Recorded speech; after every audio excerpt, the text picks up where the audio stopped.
کہ مجھے کہتا ہے یار یہ ملک ترقی ایک ہی صورت میں کر سکتا ہے. میں نے کہا وہ کیا صورت ہے؟ انہوں نے کہا سارے مولوی مار دو.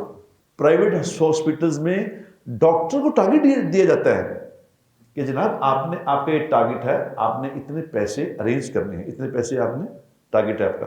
اب اس کے لیے جو مریض آئیں ان مریضوں کو آپ نے یہ تو ٹیسٹ کروانے ہیں ان کے, اگر ان کا آپریشن نہیں بنتا تو اگر ٹارگٹ پڑے تو آپریشن کر دیں, کوئی بات نہیں. وہ میاں منشا کے پاس میں گیا تو میں نے کہا میاں صاحب آپ سے ایک بات کرنی ہے. میں نے اس آخرت کی بات کی, کبھی مرنا ہے ہم نے اس کی تیاری کر لیں. تو انہوں نے مجھے کہا یار تو پہلا ہی آدمی جنہیں آ کے ساتھ گل کی تھی, ورنہ میرے کو تو کوئی جڑا بھی آندا وہ کہتا دسو جی پیسے کس طرح بنانے ہیں. آستانے بنے ہوئے ہیں جہاں پہ یہ باتیں چل رہی ہیں کہ جی پہلے مرشد نو بناؤ, مرشد تو اتنے جاؤ پھر اتنے جاؤ. اگر نہ گئے تو کوئی نقصان تو نہیں ہے, لیکن اگر ان کے پاس جا کے ان سے مرشد گری کر کے ان سے شرک میں مبتلا ہو گئے تو اگر اللہ کے پاس گئے تو کیا بنے گا. میں نے نیک لوگوں کی شادی, داڑھی والے کی شادی دیکھی, داڑھی پگڑیوں والے, ٹوپیوں والے, ان کی مکس گیدرنگ دیکھی. میں نے کہا یہ تم لوگ کی بھی گیدرنگ مکس ہے, یہ کیا ہوا؟ وہ گئے کی کری عورتوں نے بس مان دیا. یہ اللہ کے نبی نے میں سمجھایا کہ دیکھو وہ عورتیں تو شاید راضی ہو جائیں گی لیکن اللہ ناراض ہو جائے گا, لیکن آہستہ آہستہ آہستہ آہستہ یہ ساری عورتیں بھی تم سے ناراض ہو جائیں گی. 3000 دفعہ استغفار کر رہا ہوں تو مسئلہ تو حل ہو ہی نہیں رہا. نہ کوئی مجھے اس پریشانی سے نکلنے کا حل بتا رہا ہے, نہ مجھے روزی وہاں سے آ رہی ہے جس پہ تم کہہ رہے تھے وہ کیا ہوا. تو میں نے اس سے گزارش کی, میں نے کہا بھائی جان آپ 3000 دفعہ نہیں, آپ 3,00,000 دفعہ بھی پڑھیں, آپ کا مسئلہ نہیں حل ہوگا. السلام علیکم ورحمۃ اللہ وبرکاتہ. الحمدللہ الذی ہدانا الی صراط مستقیم. اللہم صلی علی محمد وعلی آلہ واصحابہ وامتہ اجمعین. اما بعد فاعوذ باللہ من الشیطان الرجیم. بسم اللہ الرحمن الرحیم. یا ایھا الذین آمنوا انفقوا مما رزقناکم من قبل ان یأتی یوم لا بیع فیہ ولا خلۃ ولا شفاعۃ والکافرون هم الظالمون. صدق اللہ العظیم. اللہم صلی وسلم علی سیدنا محمد.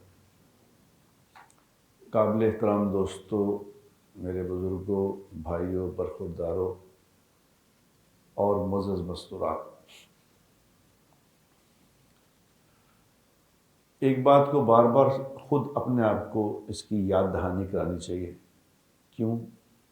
کیونکہ اللہ تعالیٰ نے قرآن میں کہا ہے, جس کا مفہوم یہ ہے کہ وَذَكِّرْ فَإِنَّ الذِّكْرَىٰ تَنفَعُ الْمُؤْمِنِينَ. ایک دوسرے کو یاد دہانی کرایا کرو, ایک دوسرے کو یاد دہانی کرایا کرو, یہ تم دونوں کو نفع دے گی. یاد دہانی کرانے والے کو بھی نفع ہوگا اور جس کو یاد کرایا جا رہا ہے اس کو بھی نفع ہوگا.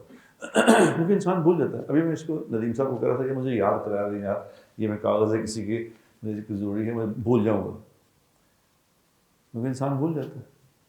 تو یہ اپنے آپ کو خود کو یاد کرانا چاہیے.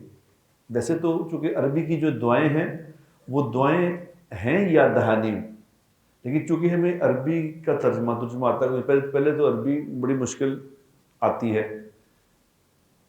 اگر عربی کی دعا کسی کو آتی بھی ہے تو اس کو ترجمہ نہیں آتا. اگر ترجمہ آتا ہے تو اس کی سمجھ نہیں آتی کہ بات ہے کیا اللہ بات کی. کیونکہ دیکھو ہر چیز اس کی سمجھ آتی ہے آدمی کو جس پہ آدمی دل دماغ لگائے, جس پہ اپنا دل دماغ صرف کرے گا اس کو وہ بات سمجھ آئے گی. جس پہ چیز پہ دل دماغ نہیں لگائے گا اس کو سمجھ کیوں آنی ہے.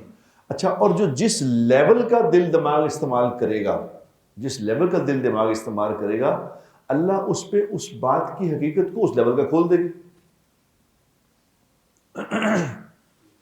اب یہ سنیل منج کو کیوں گاڑیوں کا چیمپئن کہتے ہیں کہ جی یہ گاڑیوں کا چیمپئن بن گیا؟ کس بات پہ بنا ہے؟ کیوں نہیں؟ بے شمار اور گاڑیوں کا کام کرنے والے, گاڑیوں کو جاننے والے سب کئی سالوں سے دیکھ رہے, وہ کچھ بھی ان کو کچھ نہیں پتا کیا ہوا. اس نے اپنا دل دماغ اس پہ لگایا ہے, اللہ نے اس پہ بات کھول دی. یہ جم کتنے بنے ہوئے ہیں, ایسے کتنے جم ہیں بنے ہوئے, کتنے شور جو جم, بے شمار جم ہیں. شیپس کتنے بنے, شیپس تو ایک ہی ہے. جنہوں نے دل دماغ استعمال کیا جس چیز پہ، اس کی حقیقت اللہ کھولتے ہیں. لیکن یہ انفارچونیٹلی ہمارا یہ معاملہ ہے کہ ہم نے آخرت کے لیے اپنا دل دماغ استعمال کیا ہی نہیں، اللہ کے لیے اپنے دل کو استعمال کیا ہی نہیں، دماغ کو ادھر لگایا ہی نہیں.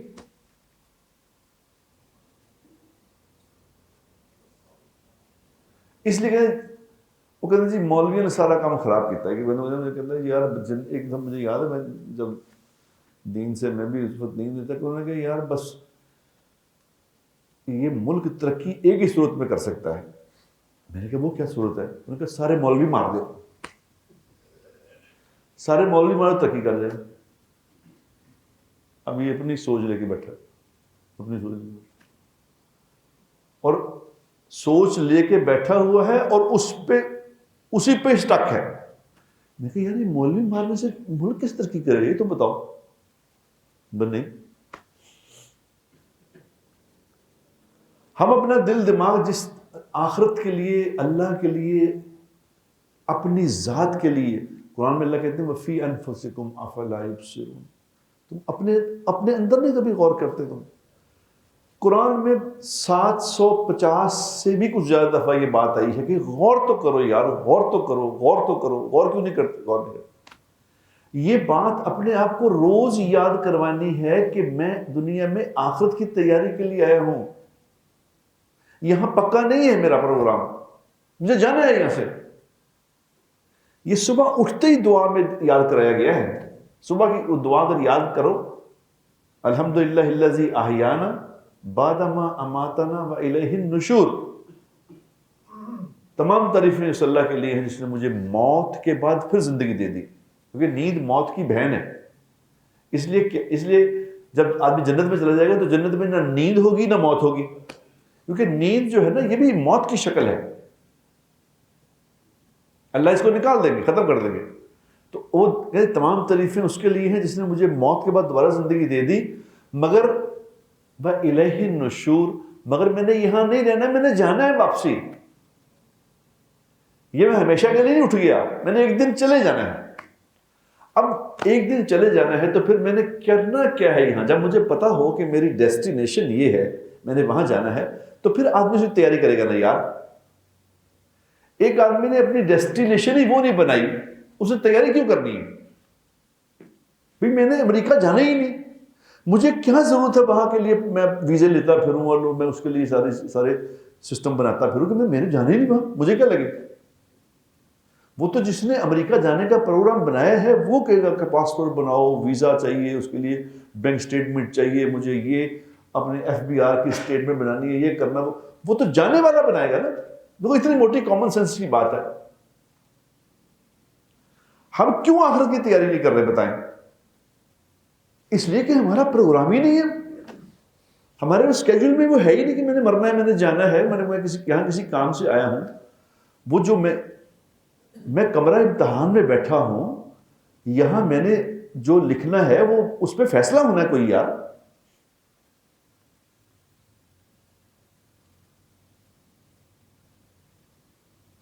یہ کتنی عجیب بات ہے کہ اس وقت میں سمجھتا ہوں، یقین کرو کوئی آدمی یہ بات یاد دہانی نہیں کرا رہا کہ خدا کے بندو جانا ہے ہم نے. ہم صبح میں اب لیک سٹی شفٹ ہو گیا ہوں. لیک سٹی میں صبح بہت بڑی خوبصورت مسجد ہے، بہت بڑی پیاری مسجد، بہت بڑی مسجد ہے، بڑی پیاری مسجد ہے. تو وہاں بیٹھ کے ہم صبح نا مشورہ شروع کیا، ہم مشورہ کرتے ہیں. تو مشورے میں کیا بات کرتے ہیں؟ مشورے میں کہتے ہیں کہ یار آج کا دن کیسے گزاریں. یہ مشورہ ہوتا ہے صبح، مشورہ ہوتا ہے اس بات کا. فجر کی نماز کے بعد مشورہ ہوتا ہے کس بات کا؟ کہ آج کا دن کیسے گزاریں کہ آج کا دن ہمیں جنت کے قریب لے جائے. آج ہم کون سی محنت کریں؟ یہ صبح روز مشورہ ہوتا ہے. ہم وہاں بیٹھ کے مشورہ، اس میں کیا کہتے ہیں، اس میں یہ بات جو لوگ نئے نئے بھی بیٹھ جاتے ہیں نا بیچ میں، ان کو کہتے ہیں دیکھو آج آپ کو ٹارگٹ یہ دیا جا رہا ہے کہ آج کا دن آپ نے اپنی گلی کے اندر ایک آدمی سے یہ بات کرنی ہے، ایک آدمی سے یہ بات کرنی ہے کہ بھائی ہم دنیا سے جانے والے ہیں، آخرت کی تیاری کر لو. اس آخرت کی تیاری میں سب سے پہلی چیز نماز ہے. فجر پہ مسجد آ جائے کرو. بھائی اتنا آپ کا ٹارگیٹ، یہ ٹارگیٹ دیتے ہیں لوگ کہ آج کا آپ کا ٹارگیٹ یہ ہے، جس طرح کمپنی والے ٹارگیٹ دیتے ہیں کہ جی آپ کا ٹارگیٹ یہ ہے۔ اب تو اتنا ایڈوانس ہو گیا ٹارگیٹ دینا، ہسپتالوں میں، پرائیویٹ ہاسپٹلز میں ڈاکٹر کو ٹارگیٹ دیا جاتا ہے کہ جناب آپ کا یہ ٹارگیٹ ہے، آپ نے اتنے پیسے ارینج کرنے ہیں، اتنے پیسے آپ نے ٹارگیٹ ہے آپ کا۔ اب اس کے لیے جو مریض آئیں ان مریضوں کو آپ نے یہ تو ٹیسٹ کروانے ہیں ان کے، اگر ان کا آپریشن نہیں بنتا تو اگر ٹارگیٹ پڑے تو آپریشن کر دیں، کوئی بات نہیں۔ اور یہ ہو رہا ہے، یہ ہو رہا ہے، یہ ہو رہا ہے، یقین کرو۔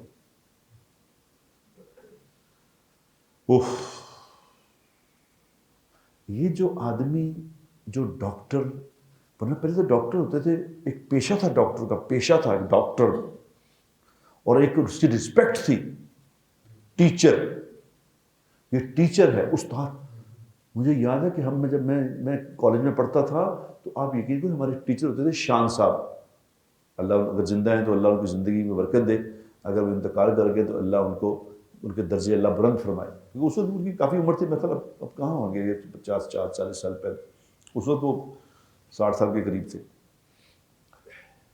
وہ ان سے ہم اتنا ڈرتے تھے، حالانکہ کبھی کسی کو مارتے نہیں تھے وہ، لیکن اس کی رسپیکٹ اتنی تھی، رسپیکٹ میں خوف تھا۔ خشیت کیا ہوتی ہے؟ اللہ کا خوف کیا ہوتا ہے؟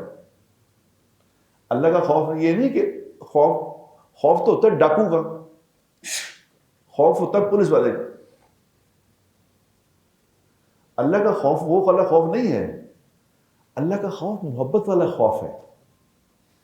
جیسے کوئی آدمی، مثال کے طور پہ سمجھاتا ہوں میں، 4-5 دوست کہیں کھانے وانے پہ گئے تھے، کھانا کھا رہے تھے، انجوائے کر رہے تھے، گپ شپ ہو رہی تھی، تو ایک آدمی کہ لو میں نے جانا ہے گھر۔ ان کے گھر کیوں جانا ہے؟ ان کے یار میری والدہ جو ہے نا وہ انتظار کرتی ہے۔ تو ان نے کہا مجھے اپنی والدہ سے بہت ڈر لگتا ہے۔ ان کا بات سے ڈرتے ہو تم والدہ سے؟ کیا کرتی تم؟ مارتی؟ انہوں نے کہا نہیں یار میری ماں ہے، میری ماں ہے، اس کا دل مجھ سے خفا ہو جائے، میری وجہ سے اس کو تکلیف ہو، میں یہ برداشت نہیں کر سکتا۔ اس کو کہتے ہیں خشیت، اس کو کہتے ہیں اللہ کا خوف بھی ایسا ہے کہ نہیں یار میرا اللہ ہے، مجھے اس نے بنایا ہے، میرا مالک ہے، میرا خالق ہے، مجھے روزی دیتا ہے، مجھے پیدا کیا ہے، میری حفاظت کرتا ہے، وہ میرا اللہ ہے۔ اللہ کی محبت میں اللہ اس کی نافرمانی سے بچنا، اس کو کہتے ہیں خشیت۔ اللہ کا ڈر یہ والا ہے۔ تو اللہ کا ڈر، یہ اب سارا سسٹم اس کا چلے گا، یہ وہ چلائے گا جس نے پہلے اپنا منزل طے کی ہے کہ میں نے آج کرنا کیا ہے۔ اب صحابہ کرام میں اور ہم میں فرق کیا ہے؟ وہ حضور اکرم صلی اللہ علیہ وسلم سے ہر کوشچن اسی موضوع پہ کرتے تھے، ان کا موضوع یہ ہوتا تھا، ان کا اور کوئی موضوع ہی نہیں تھا۔ اور حضور اکرم صلی اللہ علیہ وسلم کا کیا ٹارگیٹ تھا؟ آپ سے اگر کسی نے کوئی دنیا کے بارے میں سوال کر بھی لیا ہے نا، تو آپ نے اس کا رخ فوراً آخرت کی طرف موڑ دیا۔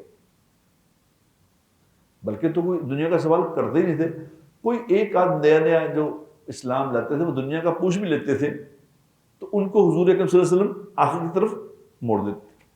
جیسے ایک صحابی نے سوال کیا، اس نے کہا یا رسول اللہ صلی اللہ علیہ وسلم آج کے دن مجھے بڑا نفع ہوا، آج میں نے بہت پیسے کمائے۔ اچھا کیا کیا تم نے؟ اچھا حضور اکرم صلی اللہ علیہ وسلم کی ذات بابرکات ایسی بھی نہیں تھی کہ کہتے کہ کیا فضول بات کر رہے دنیا کی، خبردار میرے سامنے دنیا کی باتیں کرتے ہیں۔ جیسے آج کل جو پیر صاحب ہیں نا، ان کے سامنے وہ جلال میں آ جاتے ہیں، کہتے ہیں حضرت صاحب جلال میں آ گئے، ہٹ جو پیچھے، حضرت صاحب کے سامنے ایسی بات نہ کرو، اور سب حضرت جلال میں آ گئے۔ حضور اکرم صلی اللہ علیہ وسلم میرے ماں باپ آپ پہ قربان، وہ کبھی جلال میں نہیں ہے۔ خوبصورت بات۔ اچھا تم نے کیا آج کیا نفع کیا؟ یہ تھا استاد، یہ تھا سکھانے کا سٹائل۔ انہوں نے کہا یا رسول اللہ آج جو مال غنیمت مجھے ملا تھا میں مال غنیمت لیتا رہا خریدتا رہا بیچتا رہا خریدتا رہا بیچتا رہا، مجھے آج 300 اکیا چاندی میرے پروفٹ ہوئی۔ اب اس نے اپنا پروفٹ رکھے پیچھے سے خوش ہونا، اس طرح ہم کسی کو اپنے ماں باپ کو بتائیں گے جی آج مجھے اتنا نفع ہوتا ہے، وہ بڑے خوش ہوتا ہے، وہ کہنے پتر اللہ تینوں ہور دے، اللہ تینوں ہور دے، اللہ ہور تینوں برکت دے، وہ بھی ٹھیک ہے، یہ نہیں کہ وہ غلط ہے، ایسا نہیں، لیکن نبی کی سوچ دیکھو کہ نبی کی سوچ کیا ہے۔ انہوں نے کہا جی 300 کی چاندی بچی ہے، تو آپ نے کیا فرمایا کہ میں تمہیں اس سے زیادہ نفع والی چیز اس سے کم وقت میں نہ بتاؤں؟ واہ سبحان، اس سے کم وقت میں اس سے زیادہ نفع والی چیز نہ بتاؤں؟ اس نے کہا یا رسول اللہ میرے ماں باپ آپ پہ قربان، ضرور بتا دیں۔ آپ نے فرمایا فرض نماز کے بعد 2 رکعت نفل پڑھنا اس سے زیادہ نفع والی چیز۔ یہ تھا نبی کا سٹائل، اپنے امتی کو آخری طرف، کیونکہ حضور اکرم صلی اللہ علیہ وسلم ہر چیز کو آخرت طرف موڑتے تھے، کیونکہ آپ کو پتا تھا کہ یہ تو آخرت کے لیے ہے۔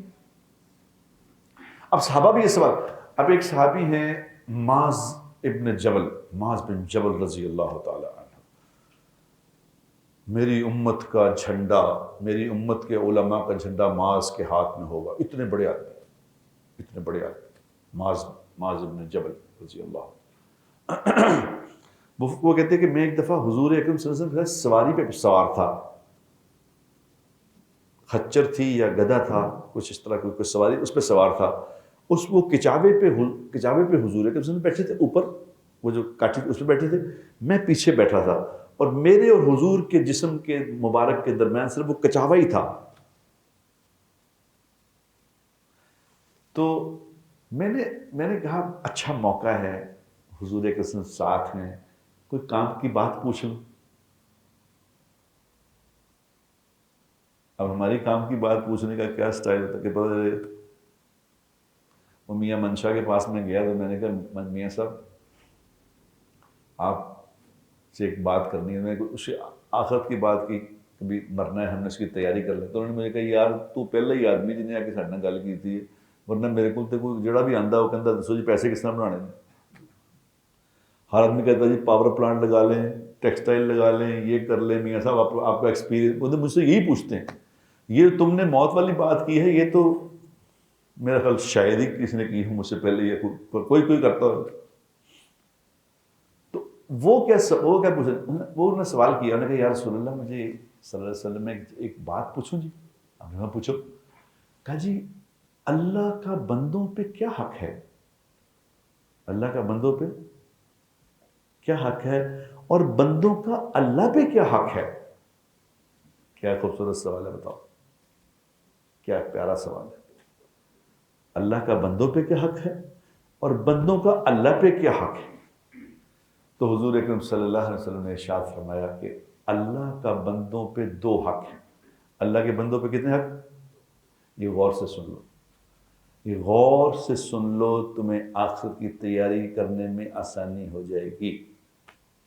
اللہ کے بندوں پہ 2 حق ہیں، ایک اللہ کی ذات میں کسی کو شریک نہ کیا جائے، اللہ کی ذات میں کسی کو شریک، اور یہ میک سینس بھی ہے، میک سینس بھی ہے۔ اللہ کی ذات میں کسی کو شریک کرنے کا کیا تک کیا ہے بتائیں؟ دیکھو شریک تو تب کرے کہ شریک اس کو کہتے ہیں کہ بھی شراکت داری کیا ہوتی ہے کہ بھی کچھ ان کا کنٹریبیوشن ہے، کچھ ان کا کنٹریبیوشن، لہذا یہ شراکت دار ہے۔ اب اللہ کی ذات میں کسی کا کوئی کنٹریبیوشن ہے؟ جب کسی کا کنٹریبیوشن ہے ہی نہیں، پھر شراکت شریک کس بات کا بنانا ہے؟ سب کچھ کا پیدا کرنے والا اللہ، سب کچھ کا بنانے والا اللہ، سب کچھ کو چلانے والا اللہ، سب کچھ کو پالنے والا اللہ، سب کچھ کو غم خوشی میں مبتلا کرنے والا اللہ، سب کا حساب کرنے والا اللہ، اس کے جیسا کوئی اور ہے ہی نہیں۔ یا تو 2-3 اللہ ہوتے نا تو کہتے جی ایک اللہ یہ ہے، یہ ایک اللہ، وہ ہے ہی ایک۔ جب وہ ایک ہی ہے تو پھر شریک کرنے کا تک کیا بنتا ہے بتاؤ؟ کہ جی اللہ تعالیٰ تو کرنے والے ہیں، لیکن کوئی وسیلہ بھی تو ہونا چاہیے. یہ کیا لفظ ہے وسیلہ؟ وہ اللہ جو چاہے گا وسیلہ خود ہی پیدا کر دے گا. اللہ خود وسیلہ پیدا کر دے گا. تم نہ وسیلہ بتاؤ اللہ کو. اللہ سے براہ راست گزارش کرو اپنی ہر بات کو اللہ سے. تو اللہ کا یہ حق ہے کہ اس کی ذات میں کسی کو شریک. اس لیے میں آپ سے یہ گزارش کرتا ہوں میرے پیارو، جس بات میں شرک کی آمیزش ہو، آمیزش ہلکی ہلکی سی اسمیل آتی ہے شرک کی، اس میں کہ اللہ تے کر دینے تے اے بھی کچھ کر سکتے نے، انہاں دی گل کچھ نہیں، کچھ اللہ براہ راست بات سن. جس میں شرک کی آمیزش ہو اس بات سے دور ہو جاؤ، کیونکہ خالص توحید لے کے جانی ہے اللہ کے پاس. یہ اللہ کا حق ہے، یہ اللہ کے نبی فرما رہی ہے اللہ کا حق ہے. حق حق. اور دنیا میں کسی کا کوئی حق مارنے تو کیا کہتے ہیں اسے بتاؤ؟ یہ وہ ہے جو اپنی بیٹیوں کا حق کھا گیا. سارے لوگ کہتے ہیں لعنت ہے، بیٹیوں کا حق کھا گیا. یہ کوئی انسان حق کھانا اتنی خوفناک جرم ہے حق کھانا. تو اللہ کا حق ہے کہ اس کے ساتھ کسی کو شریک نہ کیا جائے. اور نمبر 2 آپ نے فرمایا، نمبر 2 اللہ کا حق ہے کہ اس کی عبادت کی جائے. یہ اس کا حق ہے. نماز بندہ پڑھے یہ اللہ کا حق ہے، کیونکہ اللہ پہ احسان نہیں ہے. اور تمہیں بندے کا پتر بنایا ہے، تمہیں انسان بنایا، تمہیں مسلمان بنایا، تو کلمہ دیا ہے، تو پھر بھی نماز نہیں پڑھتا. اس سے زیادہ بدنصیبی کیا ہوگی دنیا میں کہ جس کو اللہ نے کلمے والا بنایا اور ہندو نہیں پیدا کر دیا یار ہمیں کہ بتوں کے سامنے بیٹھے ہوتے ہم، کسی مندر میں جا کے ٹلیاں کھڑکا رہے ہوتے ہیں. کیا کر لیتے ہیں؟ کہ بنا رہے ہوتے سلیبیں، تو کیا کرتے ہیں؟ اللہ نے فضل فرمایا کہ کلمہ عطا فرمایا، اس کی مہربانی سے مسلمان ہیں. اور اس جس نے مسلمان بنایا ہے اس کا یہ حق نہیں کہ سجدہ کیا جائے اس کو. تو حضور نے فرمایا اللہ کے ساتھ کسی کو شریک نہ کرو اور اللہ کی عبادت کرو. فرض پورا کر لو بس.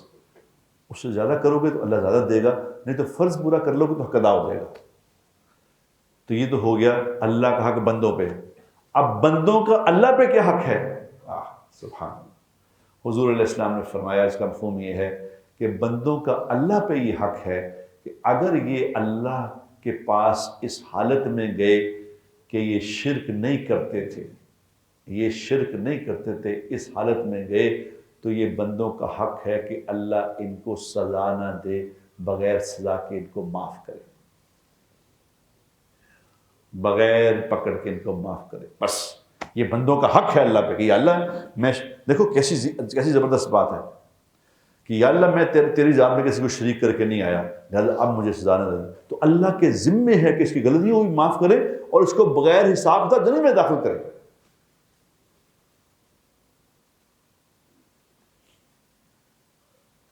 کیا مشکل بات ہے. کتنا خوبصورت سوال پوچھ لیا معاذ بن جبل رضی اللہ تعالیٰ نے، اور کتنا خوبصورت ہمارے لیے مسئلہ کا جواب دے دیا. آخرت کی تیاری کرنا کتنا آسان ہو گیا، بتاؤ کیا مشکل ہے. بچ جاؤ خدا کے لیے، بچ جاؤ، کیونکہ شیطان نے شرک کے اڈے پھیلائے ہوئے ہیں، شرک کے بہانے پھیلائے ہوئے ہیں خدا کے لیے. جس میں ٹھیک ہوگا یار کوئی ٹھیک ہے، لیکن اس میں شرک کی ہلکی سی امیزش ہے، زیادہ میں نے نہیں یہ کام کرنا، بس میں نہیں کروں گا یہ کام، شرک ہے اس میں. دیکھو شرک والا کام کرنے سے پکڑ ہو سکتی ہے، نہ کرنے سے تو کوئی پکڑ نہیں. وہ تو حضرت علی سے کسی نے سوال کیا تھا، اس نے کہا یار یہ جو معاملہ تم بتاتے ہو کہ جنت ہے، جہنم ہے، حساب ہوگا، یہ سب ایسی فضول باتیں ہیں. یہ کس نے دیکھا قبر موت کے بعد کیا ہو گیا، یہ کیا تم لوگ باتیں کرتے. تو حضرت علی کرم اللہ وجہہ نے بڑا خوبصورت جواب دیا ان کو. انہوں نے کہا یار ایک بات سنو، چلو ٹھیک ہے جیسے تم کہہ رہے ہو ایسا ہی ہوگا، جیسے تم کہہ رہے ہو ایسا ہی ہوگا، چلو کوئی نہیں، اللہ بھی کوئی نہیں، قبر بھی کوئی نہیں، حشر بھی کوئی نہیں، آخرت بھی کوئی نہیں، جنت بھی کوئی نہیں، ٹھیک ہے ایسا ہی ہوگا. اگر ایسا ہو گیا تو میرا تو کوئی نقصان نہیں، میرا تو کوئی نقصان نہیں.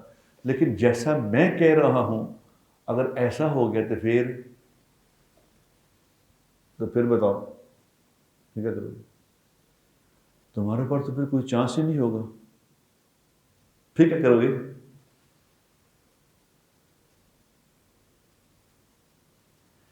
اس لیے میرے دوستو، جس مثال کے طور پہ جو کئی جگہ ایسی ہیں جو آستانے بنے ہوئے ہیں جہاں پہ یہ باتیں چل رہی ہیں کہ جی پہلے مرشد نو بناؤ، مرشد تو اتے جاؤ پھر اتے جاؤ، اگر نہ گئے تو کوئی نقصان تو نہیں ہے، لیکن اگر ان کے پاس جا کے ان سے مرشد گری کر کے ان سے شرک میں مبتلا ہو گئے تو اگر اللہ کے پاس گئے تو کیا بنے گا؟ اس لیے آخرت کی تیاری کو خالص سمجھو، خالص، میں نے خالص اللہ کو راضی کرنا ہے، بس یہ میرا مقصود اور مطلوب اللہ ہے، بس اللہ کے سوا کوئی نہیں، بس کوئی ناراض ہوتا ہے کوئی خوش ہوتا ہے۔ حدیث پاک میں آتا ہے، حضور اکرم صلی اللہ علیہ وسلم کے فرمان کا مفہوم ہے، جس نے لوگوں کو خوش کرنے کے لیے، جس نے لوگوں کو خوش کرنے کے لیے اللہ کو ناراض کیا۔ کیسے ناراض کیا؟ یہ شادیاں آ رہی ہیں، شادیوں میں کیا کر رہے ہیں؟ کسی کو پرواہ ہے کہ اللہ ناراض ہو رہا ہے؟ کیا ہے؟ جو مرضی کر رہے ہیں، جو مرضی، کوئی پرواہ نہیں۔ اب کیوں رہے ہیں؟ میں نے نیک لوگوں کی شادی، داڑھی والے کی شادی دیکھی، داڑھی پگڑیوں والے، ٹوپیوں والے، ان کی مکس گیدرنگ دیکھی، میں نے کہا یہ تم لوگ کی بھی گیدرنگ مکس ہے، یہ کیا ہوا؟ وہ گئے کی کری، عورتیں نہیں بس مان دیا، یہ عورتیں نہیں مان دیا۔ اب انہیں عورتوں کو راضی کرنے کے لیے کس کو ناراض کیا؟ اللہ کو ناراض کر دیا۔ تو اللہ کہتے ہیں، اللہ کے نبی نے ہمیں سمجھایا کہ دیکھو وہ عورتیں تو شاید راضی ہو جائیں گی لیکن اللہ ناراض ہو جائے گا، لیکن آہستہ آہستہ آہستہ آہستہ یہ ساری عورتیں بھی تم سے ناراض ہو جائیں گی۔ اللہ کو ناراض کیا تھا نا، یہ بھی اللہ ان کو بھی ناراض کر دے گا۔ اور جس نے اللہ کو راضی کرنے کے لیے مخلوق کو ناراض کیا، لوگوں کو ناراض کر دیا، نہیں میں تو وہی کروں گا جو اللہ کہتا ہے، مجھے آپ راضی ہوتے ہیں راضی ہو جائیں، نہیں ہوتے تو میں کیا کروں، میں نے تو اللہ ہی کو راضی کرنا ہے، آپ کی مرضی، آپ خوش ہو ناراض ہو۔ اب بظاہر یہ تو ناراض ہو جائے گا، اللہ راضی ہو جائے گا، بندہ ناراض ہو جائے گا، اللہ راضی ہو جائے گا، تو آہستہ آہستہ آہستہ اللہ اس کو بھی اس سے راضی کر دیں گے۔ یہ فارمولہ ہے میرے دوستو، یہ فارمولہ ہے۔ اللہ کو راضی کرنا سیکھ لو بس، تو پھر دیکھو تماشا بنتا کیا ہے، ہوگا کیا۔ حضور اکرم صلی اللہ علیہ وسلم نے ساری باتوں کو کھول کے بیان کیا۔ آپ نے فرمایا من قال لا الہ الا اللہ مخلصا دخل الجنہ، جس نے کلمہ لا الہ الا اللہ اخلاص کے ساتھ پڑھا کہ جنت میں داخل ہو جائے گا، نہیں ہو گیا، بس ہو گیا۔ یہ نہیں کہا کہ جس نے پڑھ لیا وہ جنت میں داخل، نہیں، ہو گیا بس۔ ایک کچھ جو عقل مند تھے، سوچنے والے، وہ پاس بیٹھے تھے، انہوں نے کہا یا رسول اللہ صلی اللہ علیہ وسلم، آپ نے یہ نہیں فرمایا کہ من قال لا الہ الا اللہ دخل الجنہ، جس نے لا الہ الا اللہ محمد رسول اللہ جنت میں داخل ہو گیا۔ آپ نے فرمایا من قال لا الہ الا اللہ مخلصا، جس نے اخلاص کے ساتھ کلمہ پڑھا وہ جنت میں داخل ہو گیا۔ یا رسول اللہ یہ اخلاص کیا ہے؟ یہ ہوتی ہے عقل مند آدمی کی نشانی ہے کہ اس کو انہوں نے کہا یہ سیدھا نہیں کیا، انہوں نے بچ اخلاص پایا، یہ اخلاص کیا چیز ہے؟ تو حضور اکرم صلی اللہ علیہ وسلم کی عادت شریفہ یہ تھی کہ جب کوئی انٹیلیجنٹ کویشچن کرتا تھا، انٹیلیجنٹ کویشچن، تو آپ کے چہرے انور پہ مسکراہٹ آتی تھی، آپ اس کو انجوائے کرتے تھے کہ یہ عقل مند آدمی سے عقل کی بات کی۔ تو اس کو آپ نے فرمایا کہ کلمے کا اخلاص یہ ہے، کلمے کا اخلاص یہ ہے کہ تو حرام کاموں سے رک جائے، حرام کاموں سے، یعنی ایک بات میں پورا دین سمجھا دیا کہ نہیں؟ اگر حرام کام سے رک جائے کوئی آدمی تو پیچھے رہ کے گیا، سارا مسئلہ ہی تو حرام کام کا ہے، سارا مسئلہ اس بات کا ہے. یہ جو دعائیں اثر نہیں کر رہی، یہ جو نمازیں اثر نہیں کر رہی، وہ کہتے ہیں اینی دعا منگی ہے این نہ کر رہے ہیں تو اثر نہیں کر رہے. تو کئی لوگ مجھے کہتے ہیں کہ جی آپ نے کہا تھا کہ جو کثرت سے استغفار کرے گا، جو کثرت سے استغفار کرے گا اللہ اسے ہر تنگی سے نکلنے کا راستہ دکھائے گا، روزی وہاں سے پہنچائے گا جہاں گمان بھی نہیں جاتا. تو آپ نے کہا، میں نے پوچھا تھا کثرت سے استغفار کیا ہوتا ہے؟ آپ نے کہا تھا 300 سے زیادہ کرو تو کثرت میں آ جاؤ گے. تو میں تو 3000 دفعہ کرتا ہوں روزانہ، 3000 دفعہ استغفار کر رہا ہوں، تو مسئلہ تو حل ہو ہی نہیں رہا. نہ کوئی مجھے اس پریشانی سے نکلنے کا حل بتا رہا ہے، نہ مجھے روزی وہاں سے آ رہی ہے جس پہ تم کہہ رہے تھے والا وہ کیا ہوا. تو میں نے اس سے گزارش کی، میں نے کہا بھائی جان آپ 3000 دفعہ نہیں، آپ 3,00,000 دفعہ بھی پڑھیں، آپ کا مسئلہ نہیں حل ہوگا. انہوں نے کہا جی وہ کیوں، وہ کیوں، فائدہ کیوں ہے؟ میں نے کہا بیٹا کام کرتے ہو سود کا، کام کرتے ہو سود کا، کرتے ہو استغفار، جتنا مرضی کرو. اس کی مثال ایسے ہی ہے جیسے بغیر پیندے والے گلے میں گلاس میں پانی ڈال رہے ہو، تو نیچے پیندے نہیں تو پانی کے اندر پانی گلاس بھرتا نہیں، گلاس کیسے بھرے؟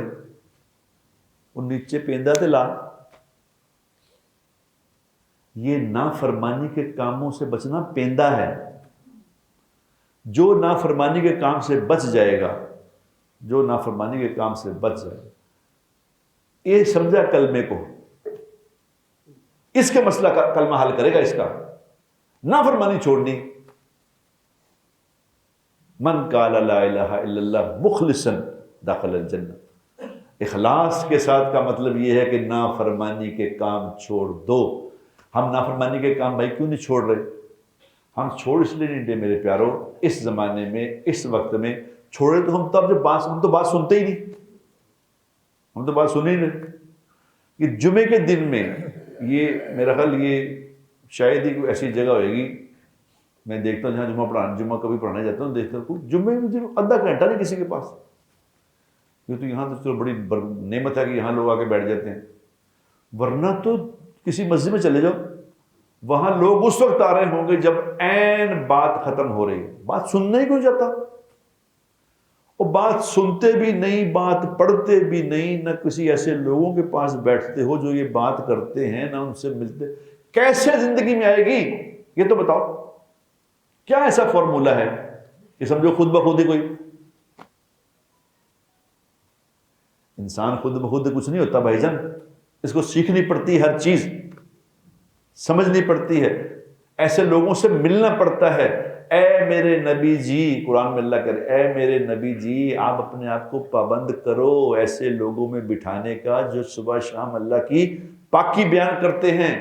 آپ بیٹھو ان میں جا کے، اور آنکھ اٹھا کے بھی نہ دیکھو اس کی چیزوں کو جن کو ہم نے دنیا دے رکھی ہے اور دین سے غافل کیا ہے، دنیا دے ہی جا رہے ہیں. اور ایسے لوگ بے شمار ہیں یہاں، یاد رکھنا کہ چیز مال آئی جا رہا ہے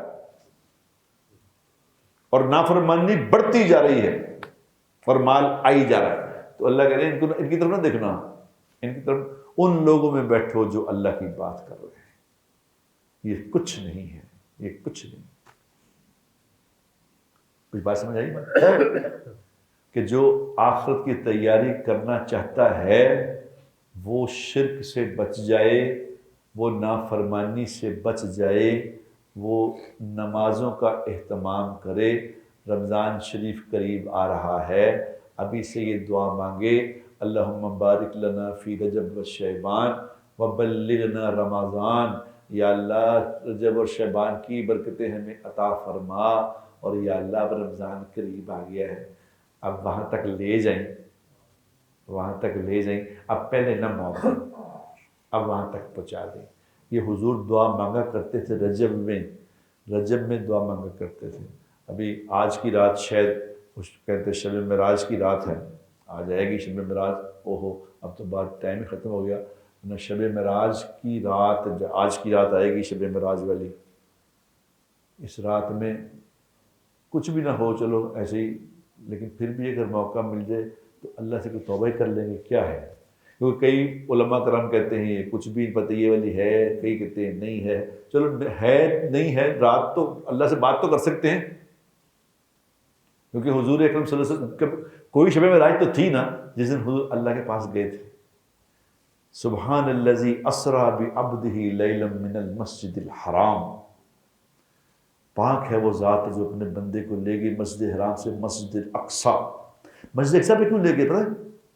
اللہ کے نبی کو مسجد اقصیٰ سیدھا کیوں نہیں لے گئے؟ مسجد اقصیٰ کیوں لے گئے؟ مسجد اقصیٰ دنیا کا سینٹر ہے، وہاں سے فلائٹ جاتی گئی اوپر. جیسا انگلینڈ جانا ہو نا تو قطر ایئر ویز جو ہے پہلے دوحہ جاتی ہے، دوحہ سے پھر جاتی ہے وہاں. ایمریٹ ایئر لائن پہلے دبئی جاتی ہے، دبئی سے جاتی ہے وہاں، وہ ان کا سینٹر ہے. تو یہ مسجد اقصیٰ دنیا کا سینٹر ہے. اللہ وہاں سے وہاں لے گئے، پھر وہاں سے اوپر آسمان پہ لے کے گئے اپنے بندے کو حضور کو بندہ کہا. اسریٰ بعبدہ لیلا من المسجد الحرام، عبدہ میرا بندہ ہے وہ، میرے بندے کو میں لے گیا آسمان پہ اپنے پاس اور سامنے بٹھا کے کھڑا کیا. انشاءاللہ اگلا جمعہ اللہ نے دیا تو اس پہ بھی بات کریں گے انشاءاللہ. اللہ مجھے آپ کو مل کی توفیق عطا فرمائے. واقع دعوانا